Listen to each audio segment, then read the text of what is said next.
Hi, welcome to 5 Minutes of Torah with the BI Rabbi. I'm Rabbi Adam Stein. I don't know about you, but I enjoy reading novels, but not just novels. I've really gotten into, maybe the past 10 years or so, these spy thrillers. The CIA guy, the Mossad agent. Daniel Silva is the Jewish guy who writes about the Mossad agent. There's Brad Thor and Vince Flynn and Tom Clancy, who passed away a couple years ago. Robert Ludlum was a famous one, wrote all the Jason Bourne novels. I admit these are the novels that you see in the bookstore in the airport shops, but I love them. I tear through them, and I still have a shelf like this big at home that has all the ones that I've read. And I enjoy the movies too. I'll go and spend $10, $20 to see one of these movies that turns out sometimes not so great, especially if you've already read the book. But I'm thinking about Spies this week as I've been looking into this week's Torah portion, because this is the Torah portion that has the episode of the spies, the 12 spies whom Moshe sends into the land of Israel to sort of scout it out. And 10 of them come back and say, the land is great, but the people in there, they're as big as giants, and we look like grasshoppers compared to them, and we'll never conquer it.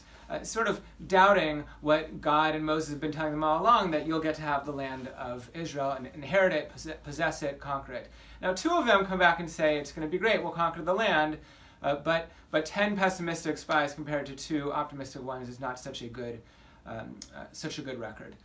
So Rashi, the famous commentator from France, not quite 1,000 years ago, 800-900 years ago, winemaker actually. He's our most famous commentator on the Torah and the Talmud, and he starts out just commenting on the first little verse about God speaking to Moses, telling him to send the spies. He says, why does the passage about the spies follow the story about Miriam? I'll explain that in a moment.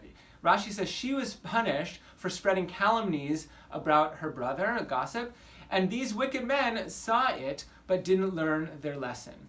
So last week we had this great bat mitzvah, and Jordana, our bat mitzvah girl, spoke in her Devar Torah about Miriam, Moses' sister, spreading slander about her brother Moses.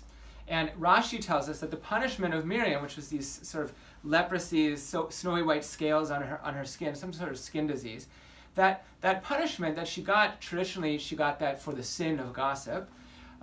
It was observed, the punishment and the crime, by the spies, but then they didn't take it to heart. They went out and toured the land and spread these bad rumors about the land. It's so terrible, the people are going to kill us, etc.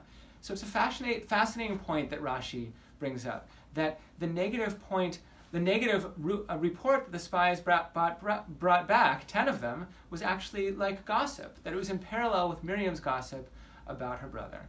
So I just want to focus on this for a moment before I wrap up. The usual lessons we take from the story of the spies is that optimism is better than pessimism, or we should believe what God tells us. God said the land is great and we'll conquer it, so we should just take it as the truth. But here we have a different lesson that we can learn from the beginning of this parasha, in which we watch someone make a mistake, someone else, and we can and should learn from that person's mistake, from their missteps, and the consequences that came about from it, so we can improve our own future decisions and actions. So what a powerful idea that Rashi points out, simply from the fact that the story of the spies comes right after the story of Miriam's gossip. So maybe this is a lesson that the bad guys in all those spy books and novels and movies can learn. The bad guys seem to make the same mistakes time after time and always seem to lose to the Mossad or CIA protagonist.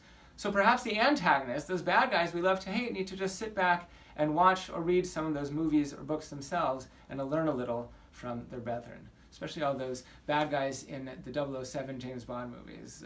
They seem to make those same bad guy mistakes over and over again and get what's coming to them. Then again, the bad guys losing to the good guys is what keeps us coming back to those movies and novels time and time again. So come to think of it, that might be the theme that drives us back to the Exodus narrative every year too. That we, the Israelites, get the land in the end. We get out from Egypt. We defeat Pharaoh. We defeat Haman from the Purim story, and things are okay in the end. So I hope things are okay in the end for you this Shabbat, this upcoming week.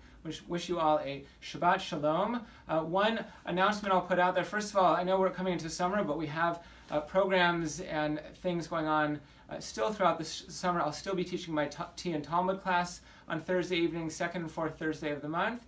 And weekday services as always, Shabbat services as always. And we have a Shabbat with a Difference, our next one coming up on June 29th. Shabbat Shalom.